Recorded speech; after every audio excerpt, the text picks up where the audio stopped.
এই মুহূর্তে ঢাকার তাপমাত্রা ৩১ degree Celsius, feels like ৩৮ degree Celsius. দিনের কথা বাদই দিলাম, দিনে কি হয়েছে সেটা সবাই জানেন। আমি ঘামতেছি রীতিমতো, এসি চলতেছে ১৬ ডিগ্রিতে দেয়া আছে এসি, আমি ঘামতেছি।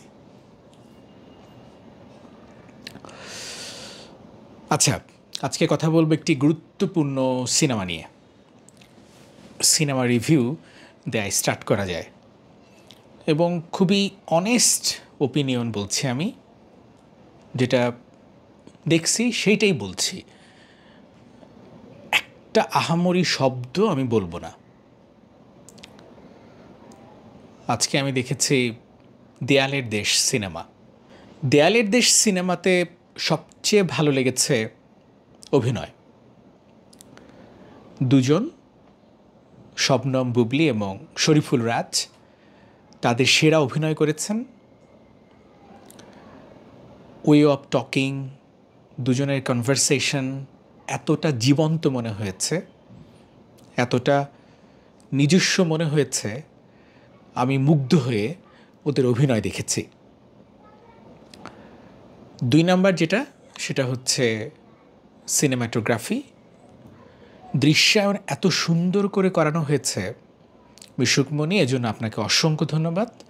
ছবির চিত্রনাট্য, সংলাপ, পরিচালনা মিশুকমণি। আরেকটি হচ্ছে সরকারি অনুদানের সিনেমা। নর্মালি হল বিমুখ হয় মানুষ, হলে যাচ্ছে না মানুষ। এমন না যে স্টার সিনেপ্লেক্সে প্রচুর মানুষ দেখছে, হয়তো ২০ জন দেখছে। আজকে বসুন্ধরা সিটি ১১টা ২০-এর শোতে, ১১টা ১০-এর শোতে সর্বোচ্চ ২০ জন মানুষ দেখছে।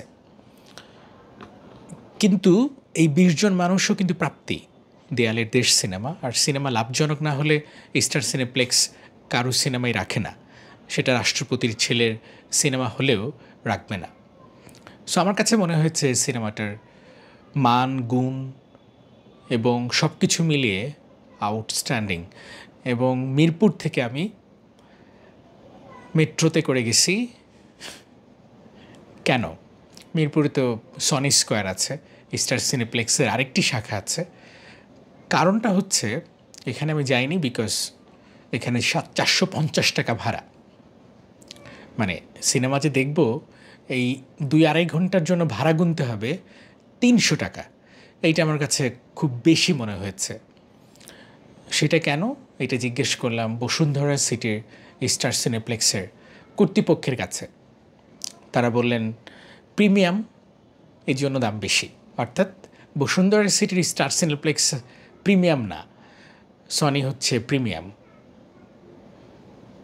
তারপর মহাখালী যেটা করছে সেটাও তারা প্রিমিয়াম করছে, কিংবা সীমান্ত সম্ভারে তারা প্রিমিয়াম করছে, কিন্তু স্টার সিনেপ্লেক্স যেখানে জন্ম সেইটা প্রিমিয়াম না। এই জন্য ৩০০ এবং ৩৫০ টাকা টিকিট। সব কিছু মিলিয়ে দেয়ালের দেশ আমার কাছে খুব খুব ভালো মনে হয়েছে, ভালো নির্মাণ মনে হয়েছে।